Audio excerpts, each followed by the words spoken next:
قدرمنو مسلمانانو د ګناو څخه ځان ساتل پکار دي.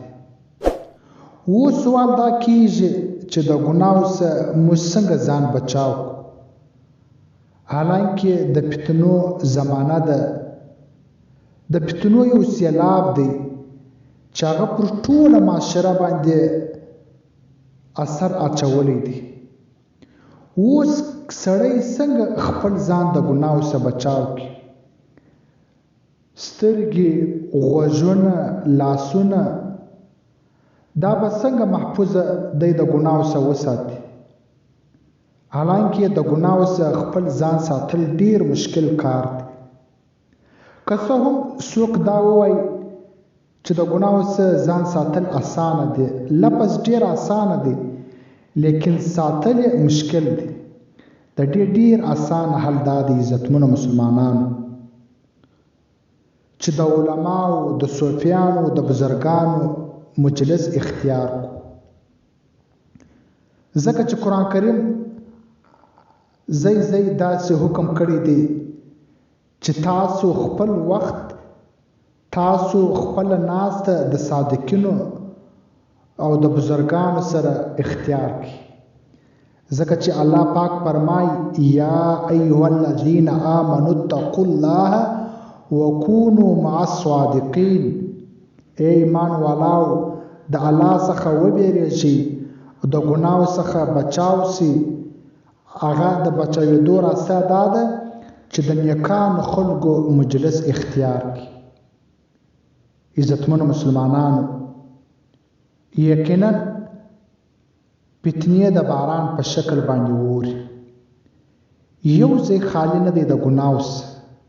که هر مجلس ته ولاړ سي غیبت کیږي، په هغه سره د ژبه په ګناه اخته کیږي. که یوازې د انسان څخه ګناه کیږي، در ټوله غټه فتنه هغه موبایل فون دی چې د دنیا ټوله خرافات، د دنیا ټولو ګناوې هغه په موبایل کې موجوده دي.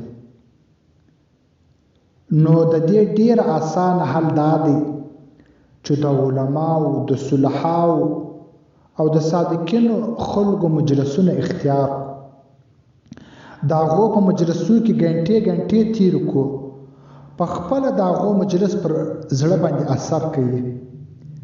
چې کله زړه باندې اثر وکړي، بیا ستا زړه هغه نیکۍ ته شوق پیدا کیږي. چې کله نیکۍ ته شوق پیدا سي، بیا هغه نیکي ستا دپاره کول اسانه دي. نن افسوس پر مجتهد باندې د نیکانو مجلس غمیږي. که چیرې څوک په مجلس کې دوې خبرې د صلحا وکړي، پر مجتهد باندې بوج سي. پر موبایل فون باندې د یو عالم، د یو مفتي بیان راسي، مجتهد سي واړوي، پر مجتهد باندې بوجیږي. ولې؟ ځکه پر مجتهد زړه هغه د ګناو څخه ډک دی.